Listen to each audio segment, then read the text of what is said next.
அக்கா பொண்ணு கையால போலி சாப்பிடறதுக்காக வந்திருப்பான். இந்த பொண்ணுக்கு இன்னும் கல்யாணம் ஆகாததால இவ கொடுத்த போலிய ஜொல்லு ஊத்திக்கிட்டு ஒண்ணு மாத்தி ஒண்ணு வாயில வச்சு குத்திட்டே இருப்பான். இதனால இவனுக்கு பொறையேறிடுது. திடீர்னு இந்த பொண்ணோட காதலன் வீட்டு வாசல்ல வந்து நிக்கிறான். இப்ப இந்த பொண்ணு இங்க வந்து பார்த்தா இவன் இறந்துருவான். ரெண்டு பேரும் உள்ள வந்துடுறாங்க. இந்த பொண்ணு அவ கொடுத்த போலியால தான் இவன் இறந்துட்டான்னு போலீஸ் இவளை அரெஸ்ட் பண்ணிடுவாங்கன்ட்டு அவளே முடிவு பண்ணிக்கிறா. இப்ப ரெண்டு பேருமே இந்த பாடியை ஒளிச்சு வைக்கலாம்னு முடிவு பண்றாங்க.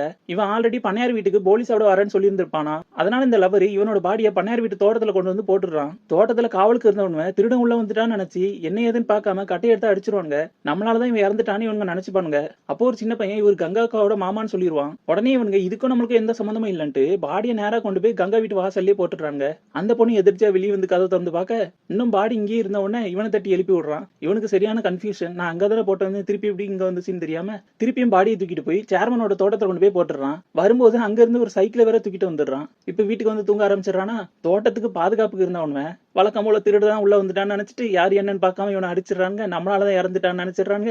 கங்காக்காவோட மாமான்னு தெரிஞ்ச உடனே இதுக்கும் நம்மளுக்கு எந்த சம்பந்தமும் இல்லைன்ட்டு நேரம் அவங்க வீட்டு வாசல்லே கொண்டு போய் போட்டுறாங்க. இப்ப திருப்பியும் அந்த அம்மா எலும்பி வந்து வெளியே பார்க்க பாடி இன்னும் இங்க இருந்த உடனே இவனை தட்டி எழுப்புறாங்க. இவனுக்கு திருப்பியும் குழப்பமாயிருது. இப்ப என்ன செய்யன்னு தெரியாம அவன் போத்தி இந்த சாக்கு பையிலேயே இந்த பாடியை உள்ள வச்சு கெட்டி அவன் கொண்டு வந்த சைக்கிள்லயே இந்த பாடியை தூக்கி வச்சு எங்கேயாவது போட்டுடலான்னு போயிட்டு இருப்பான். வழியில பாத்ரூம் வருது இவன் போவ அப்ப அந்த சைடு வந்த காய்கறி வண்டிக்காரன் அவனும் ஒரு சைடு ஒதுங்க போயிருவான். அரவர தூக்கத்துல உள்ள தூங்கிட்டு இருந்தவன் மூட்டை கீழே விழுந்துருச்சுன்னு நினைச்சு இந்த மூட்டை எடுத்து வண்டிக்குள்ள போட்டுறான். அடுத்த நாள் சந்தையில மூட்டை ஓபன் பண்ணும்போது எல்லாரும் முன்னாடியுமே பாடி இருக்கிறது தெரிஞ்சிடும். விசாரணை ஸ்டார்ட் ஆயிருது. சாக்குப்பையோட ஓனர் பண்ணையார்கிட்டையும் சைக்கிளோட ஓனர் சேர்மன்ட்டையும் விசாரிச்சிருவாங்க.